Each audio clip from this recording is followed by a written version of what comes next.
orang ketika membuat itu, maka dia harus sujud sembah kepada sel lem itu. Kalau enggak, dia akan dimasukkan ke dalam dapur yang menyalanya. Kalau kita pelajari prinsip timur dekat purba itu sangat dekat sekali dengan Alkitab kita. Itu banyak bahasa-bahasa yang sama yang dipakai, yang dimasukkan di dalam Alkitab kita.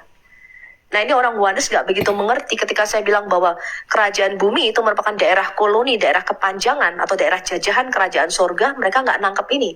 Nah, Anda bisa baca ini dalam kisah Daniel 4. Di dalam Daniel 4 ayat 17 itu dikatakan bahwa kerajaan di bumi itu harus tunduk pada otoritas kerajaan sorga. Jadi grand design atau rencana besar Allah itu adalah Allah dan manusia itu memerintah bersama-sama all the universe. Allah itu memerintah di sorga, kekuasaannya absolut mutlak. Manusia itu tadinya diberi kuasa memerintah di bumi. Tetapi keimamatan dan ketuhanan manusia ini jatuh. Sehingga Tuhan itu mengembalikan grand design ini, rancangan Tuhan semula bahwa manusia dan Allah itu harus memerintah bersama-sama dikembalikan. Ketika Yesus punya kodrat manusia, maka sekali lagi kita punya perwakilan seorang Adam yang menjadi perwakilan kita di dalam kerajaan sorga. Makanya Yesus dikatakan engkau adalah imam besar untuk selama-lamanya menurut peraturan Melkisedek. Di perjanjian lama kita nggak punya. Berkali-kali kalau Anda baca di Ayub 1 ayat 6, Ayub 2 ayat 1, 1 Raja-Raja 19. Ketika ada sidang ilahi di dalam kerajaan sorga, maka manusia itu tidak punya perwakilannya. Ayub berkata, di Ayub 9 ayat 33 dia berkata, aku ingin ada seorang mediator, seorang pengantara yang menjadi pembela perkaraku di hadapan Allah. Tapi kita nggak punya itu di dalam perjanjian lama. Karena keimaman Adam itu jatuh. Kemudian Yesus ketika dia menjadi manusia, dia punya kodrat manusia, dikatakan karena Allah itu Esa, maka Esa pula dia menjadi pengantara antara Allah dan manusia, yaitu manusia Kristus Yesus. Itu artinya sekarang kita itu punya seorang manusia yang menghadap tahta Allah Bapa dan menjadi perwakilan kita ini. Sehingga ketika kita punya perwakilan itu, maka Wahyu 12 berkata, telah dilemparkannya para pendakwa kita yang mendakwa kita siang dan malam di hadapan Allah, sebab sekarang telah tiba keselamatan Yahweh dan Mesiasnya. Sekarang kita punya seorang imam besar di sorga, yang menjadi parakletos, yang menjadi pengantara bagi kita di hadapan Allah. Nah, grand design Allah bahwa Allah dan manusia memerintah bersama itu dikembalikan di Wahyu 3 ayat 21. Yesus berkata, barang siapa menang, dia akan aku dudukkan di atas tahtaku memerintah bersama Kristus, sebagaimana aku pun telah menang, kata Yesus, dan duduk di atas tahta Bapakku. Itu maksudnya. Jadi Yesus duduk di sebelah kanan Allah itu bukan ada dua Allah seperti yang sering digambarkan Bapa di kiri, Yesus di kanan, tengah-tengahnya burung merpati. Tapi Yesus duduk di sebelah kanan Allah. Itu adalah kemanusiaan Yesus itu sekarang kembali memerintah bersama-sama dengan keilahiannya dalam satu pribadi, yaitu Tuhan kita Yesus Kristus. Nah, itu adalah pandangan saya sih Bang Jeki. Mungkin Bang Jeki punya pandangan lain.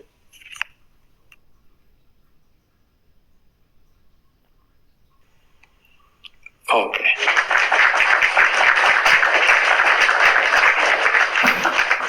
Nah, coba kita terima teman-teman yang lain dulu ya. Puji Tuhan, luar biasa ya teman-teman. Yang mau nonton siaran ulangnya silakan teman-teman menyaksikan di YouTube ya, yang sekarang juga masih terhubung ke YouTube ya teman-teman sekalian. Oke, silakan. Selamat malam, selamat pagi Butan. Ya, shalom Pak Jeki, shalom Pak Cipto, shalom Bu Sofi dan Bu Lina. Shalom. Jadi aku ingin ada pertanyaan. Sebelumnya, jadi aku kan suka ikut Zoom Bu. Suaraku jelas gak? Jelas. Ya jelas. Jadi sebelumnya kan aku suka ikut Zoom-nya Bu Sofi ya dulu ya di Murtadin itu. Jadi aku melihat ada Pak Billy, Pak Erben, Bu Sofi, terus Malikil dan lain-lain. Nah tapi sekarang tuh aku bingung kan, kenapa mereka justru berdebat gitu, dan kesimpulan yang aku dapat ternyata ada perbedaan pendapat nih tentang doktrinnya, yaitu Oneness dan Tritunggal. Nah jadi aku ingin bertanya kepada Bapak atau Ibu, sebenarnya apa sih yang menyebabkan orang memiliki pandangan yang berbeda menjadi Oneness atau Tritunggal, dan sebenarnya mana sih yang sebenarnya tidak bidat, dan perbedaan itu ataukah sebenarnya normal, atau kita boleh menerima dua-duanya doktrin tersebut? Itu sih pertanyaan aku. Terima kasih. Iya, terima kasih. Pertanyaannya bagus. Tapi bro, bukan Murtadin ya? Bukan. Jadi aku dulu ateis kan, cuman aku suka ikut Zoom-nya Bu Sofi, jadi aku sekarang Kristen sih. Wow, haleluya.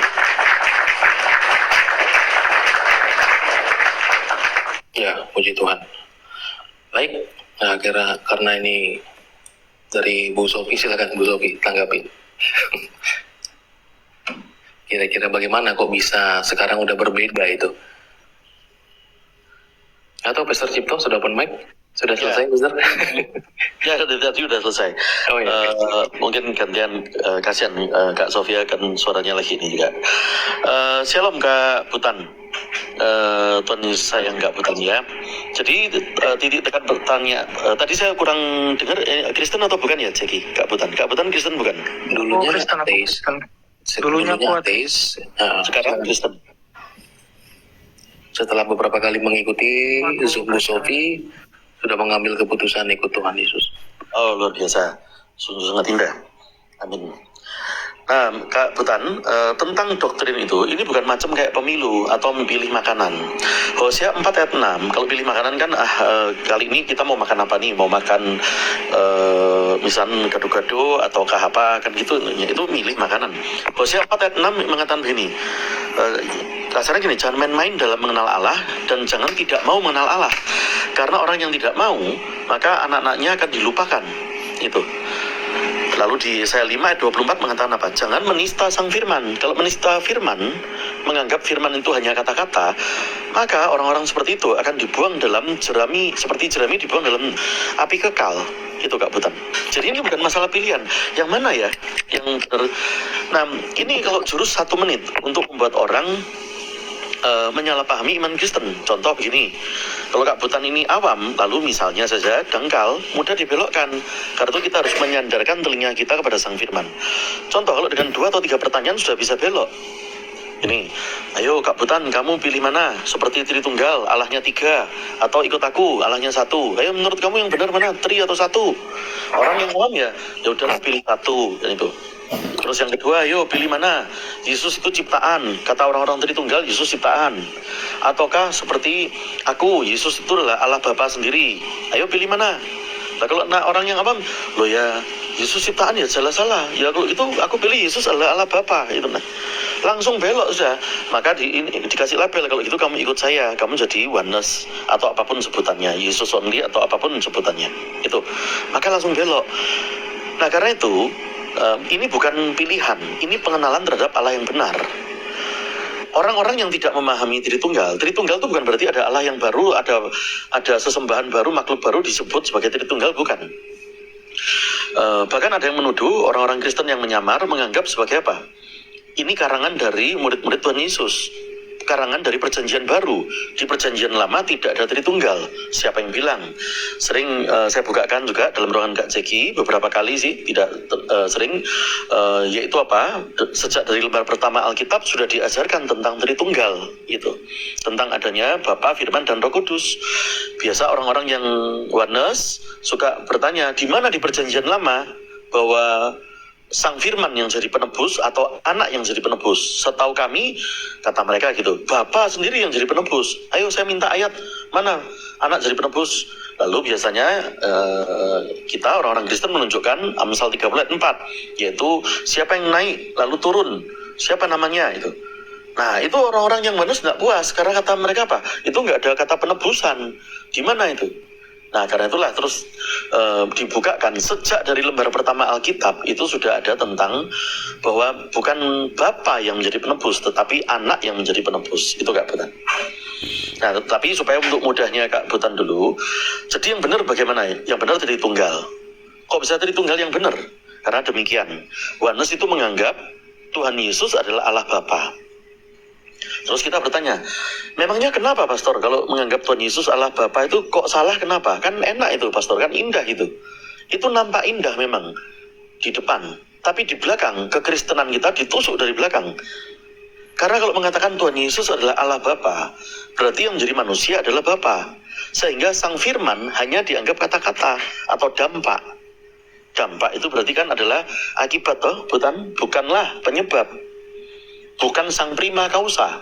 Prima causa itu penyebab yang tidak tersebabkan lagi. Karena menganggap Sang Firman itu bukan inkarnasi, bukan yang nusul. Yang nusul itu Allah Bapa sendiri, oi. Sang Firman hanya kata-kata, oi. Gitu.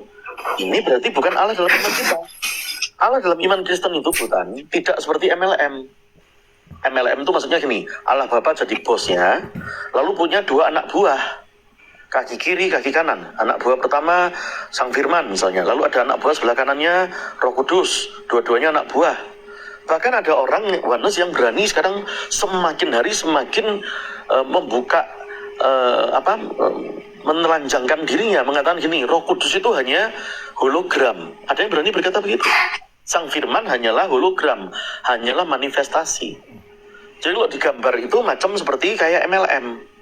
Bapa jadi bos, lalu Firman dan Roh Kudus jadi anak buah. Tidak boleh ada satupun orang Kristen yang menganggap Sang Firman itu dianggap hanya derajat lebih rendah. Tidak boleh.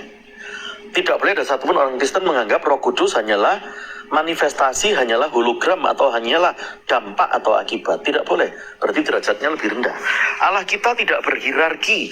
Ibaratnya Bapa di atas, lalu Firman dan Roh Kudus anak buah. Itu kelirunya Yohanes, itu di sana mutlak, itu di situ. Kadang orang awam yang tidak ngerti itu mencari pujian manusia, bukan. Contoh, tempo hari juga ada yang cowok karena begini, misalnya salah paham lalu digosok oleh seseorang, dalam arti kita mengasihi orang-orangnya, tetapi kalau tentang pengenalan Allah kita harus cepat membawi mana yang tidak benar dan mana yang benar. Tapi orangnya tidak boleh kita benci. Kita bersaksi tanpa melukai, namun tidak boleh kompromi sedikit pun tentang iman. Itu bukan. Tempo hari ada yang begini, kalian benar ya orang-orang Tritunggal membidat-bidatkan saudaraku ini atau temanku ini, cewek ini, membidat-bidatkan. Lah mungkin kalau dengan begitu akhirnya menjadi salah paham. Kalau orangnya tidak pernah dibidatkan, tetapi kalau pengenalan terhadap Allah harus jelas mana yang bidat, mana yang sesat, harus jelas. Itu bukan. Rupanya si cowok itu rupanya mau mencari pembenaran di depan manusia, tetapi dengan membelakangi pengenalan terhadap Allah. Tidak boleh. Karena itu tidak boleh ada satupun orang Kristen yang menganggap Sang Firman itu derajatnya lebih rendah. Itu bukan Kristen namanya. Itu bukan Kristen sejati. Yesaya 5 ayat 24, jika engkau menista Firman, maka dibuang seperti jerami dibakar dalam rumput, dalam api kekal. Itu tadi. Itu bukan. Lalu ada satu lagi golongan mengakui dirinya sebagai Jesus only, atau apapun mereka menyebutnya. Jadi sebagaimana Yohanes, Jesus only dan Yohanes ini mengakui ada Allah Bapa, Firman, dan Roh Kudus. Mereka mengakui, bukan tidak mengakui. Tetapi kalau Yohanes menganggap Sang Firman dan Roh Kudus derajatnya lebih rendah, kalau Jesus only beda lagi. Segolongan tapi berbeda. Mereka menganggap apa? Allah Bapa dan Firman dan Roh Kudus itu sederajat. Sampai situ sudah benar. Tetapi nyelenehnya di bagian berikutnya, yaitu apa? Itu semua tiga-tiganya jadi satu di dalam diri Tuhan Yesus, Sang Bapa, Firman, dan Roh Kudus. Di blender jadi satu dalam Tuhan Yesus. Inilah berarti kaum blender yang mengkerdilkan Allah kita dianggap macam satu seperti bilangan. Sedangkan Tuhan Yesus sendiri membedakan antara dirinya dengan Roh Kudus. Tuhan Yesus mengatakan apa? Aku mengirim penolong yang lain, yaitu Roh Penghibur itu, yaitu Roh Kudus. Di Kisah Para Rasul 8 ayat 16 juga, Rasul Petrus dan Yohanes juga melakukan tambahan. Waktu melihat orang-orang Samaria dibaptis hanya dalam nama Tuhan Yesus. Karena itu melanggar perintah Tuhan Yesus. Tuhan Yesus sendiri memerintahkan apa? Baptislah dalam nama Bapa, Putra, dan Roh Kudus. Bukan hanya dalam nama Tuhan Yesus. Itu Matius 28 ayat 19. Karena itu Kisah Para Rasul 8 ayat 16, Rasul Petrus dan Yohanes melakukan apa? Tambahan tindakan saat melihat orang-orang Samaria cuma dibaptis hanya dalam nama Tuhan Yesus. Berarti tidak sesuai dengan perintah Tuhan Yesus. Karena itu Rasul Petrus dan Yohanes melihat, mereka belum diurapi Roh Kudus karena cuma dibaptis hanya dalam nama Tuhan Yesus, yang berarti tidak sesuai perintah Tuhan Yesus. Itulah. Sebab itu tidak boleh di blender, tidak boleh menjadi kaum blender. Pak, kalau kata Jesus only kan cantik dan indah, Pak. Kenapa nggak boleh kita pakai, Pak? Kan semuanya itu bukan karena gagah kuat kita, Pak. Kan karena Jesus only, Pak. Loh, kalau kata Jesus only nggak ada salahnya. Kata Jesus only itu kata-kata, benar. Tetapi pengertian terhadap Allah kita itu yang salah. Mau mereka sebut apapun, sebutannya Jesus only atau apapun. Kalau menjadi kaum blender, tetap aja salah. Itulah. Karena mengkerdilkan Allah kita.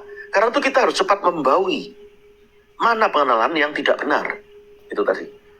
Sebab itu tidak boleh satu pun orang Kristen menganggap seperti kaum blender itu. Sang Bapa Firman Roh Kudus dianggap seperti satu bilangan, di blender jadi satu. Allah kita tidak macam seperti iman lain, agama lain. Kalau agama lain menganggap Allahnya satu, mereka bangga, lalu mengolok kekristenan. Allah kita tidak pernah tiga, juga tidak pernah satu macam bilangan. Kalau satu berarti cuma duduk-duduk di singgasana. Singgasana itu arsi, itu di surga. Kalau ada agama lain menganggap Allahnya itu satu dan duduk di kursi di singgasana, di arsi, kita hargai, kita tidak mengelok.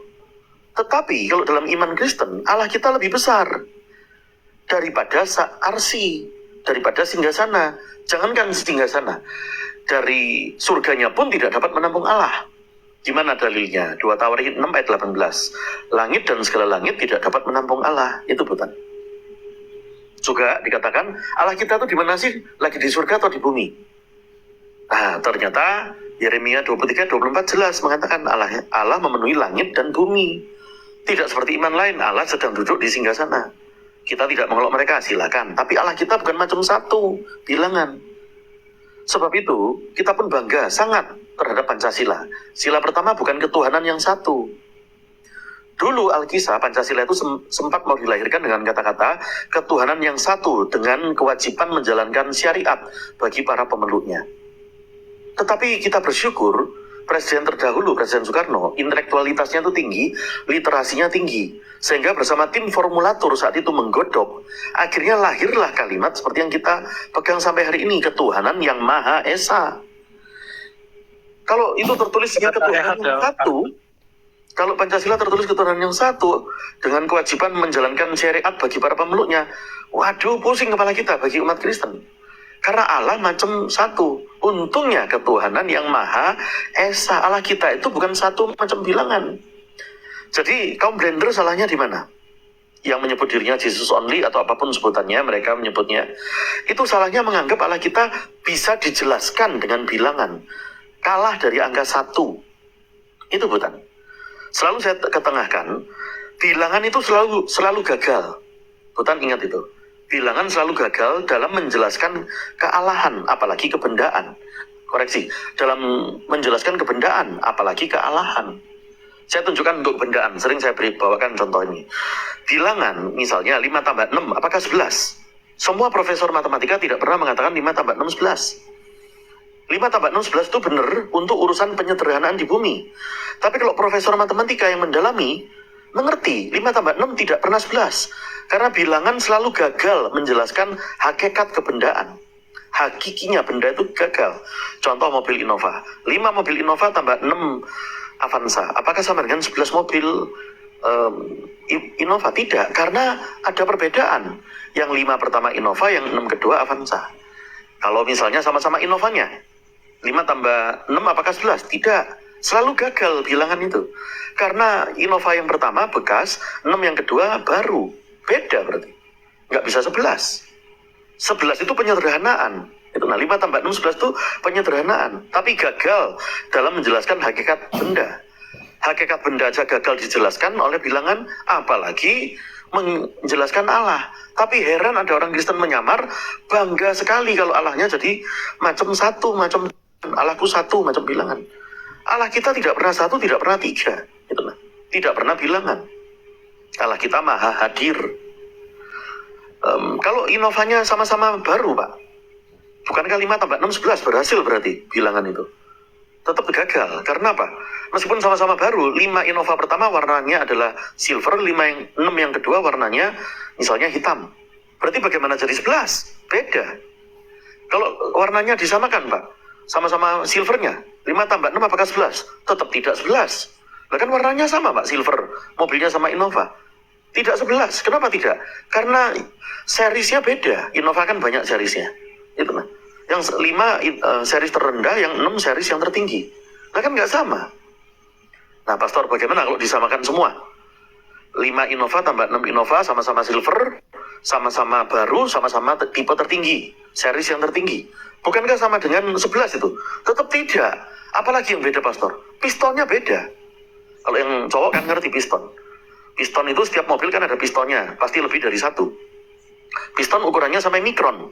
Itu nah, mikron tuh 0,0000 sekian mili. Bahkan di antara satu mobil pun, di antara 2 atau 3 piston yang di dalam mobil itu tidak bisa persis plek sama ukuran mikronnya, apalagi dengan mobil yang lain. Jadi sejak kapan 5 tambah 6 11? Bilangan tuh selalu gagal dalam menjelaskan kebendaan. Menjelaskan hakikat kebendaan gagal. Tapi untuk penyederhanaan, maka hadirlah bilangan itu. Sebab itu kalau ada orang bangga mengolok-olok kekristenan, baik dari... Iya, mungkin tambah sedikit, Pak. Silakan, kalau Bu Kita Sofia bicara, baik.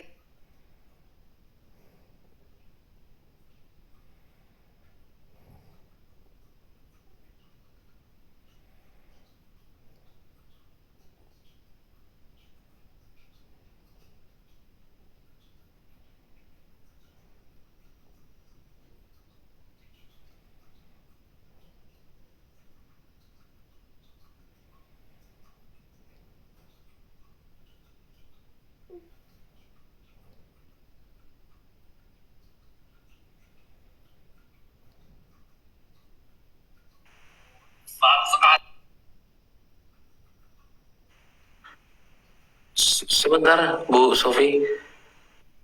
Halo, Bu Sofi.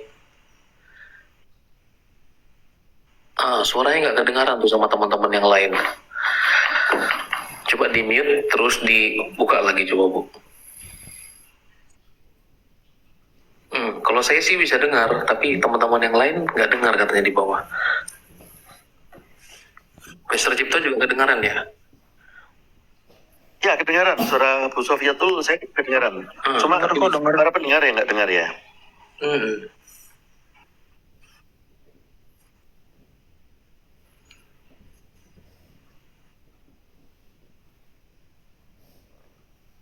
Masih ke-mute itu. Simbol di TikToknya juga masih ke-mute tuh, Bu.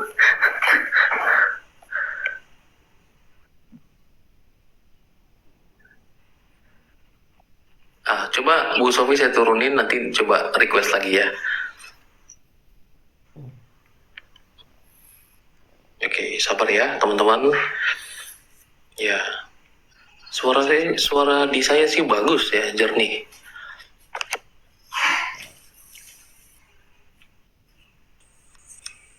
Iya, suara Jeki mayoritas.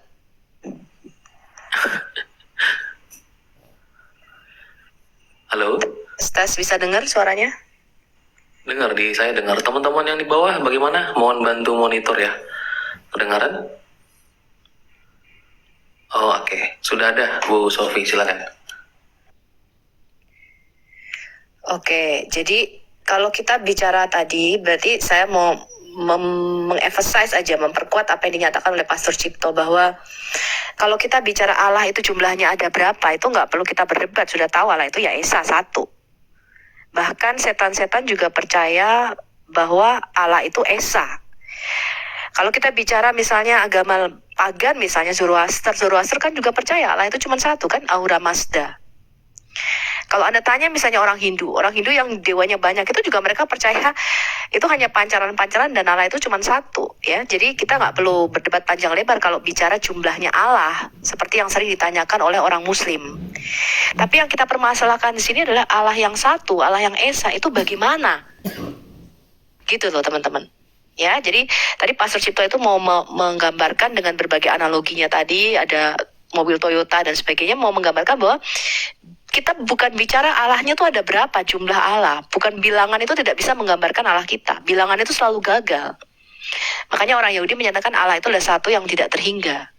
Tapi Allah itu bagaimana gitu loh. Allah yang Esa itu seperti apa? Nah itu yang kita jelaskan di dalam doktrin Trinitas. Ya saya rasa seperti itu sih Bang Jeki. Ya jadi kalau menanyakan Allah itu ada berapa, ya itu nggak usah lama-lama jawabnya. Allah itu Esa satu. Tapi Allah yang satu itu yang bagaimana? Nah itu yang kita tidak sepakat dengan Muslim. Kita tidak sepakat dengan penggambaran orang-orang Wanes. Kita tidak sepakat dengan penggambaran orang-orang Zoroaster, orang-orang Unitarian. Ya, bisa diterima ini Pak Butan? Tahu bisa. Ya, itu yang kita tidak sepakat dengan mereka. Ya. Nah, luar biasa. Jadi kembali ke pertanyaan Kak Butan, mana yang benar, Tritunggal yang benar, itu Kak Butan, semudah itu. Itu klaimnya kalian sendiri, tidak, itu berdasarkan dari Alkitab. Nah, tapi iblis pun juga memakai Alkitab, memakai ayat untuk menjatuhkan Tuhan Yesus. Karena itu kita harus mengenal dengan baik, itu Kak Butan. Kalau Jesus only, kelirunya di mana? Karena memblender itu tadi. Kalau oneness, kelirunya di mana? Karena menganggap sang firman derajatnya lebih rendah. Kalau di titik tekankan itu di situ, Kak Butan, kelirunya. Itu Kak Butan. Oke, makasih Pastor jawabannya.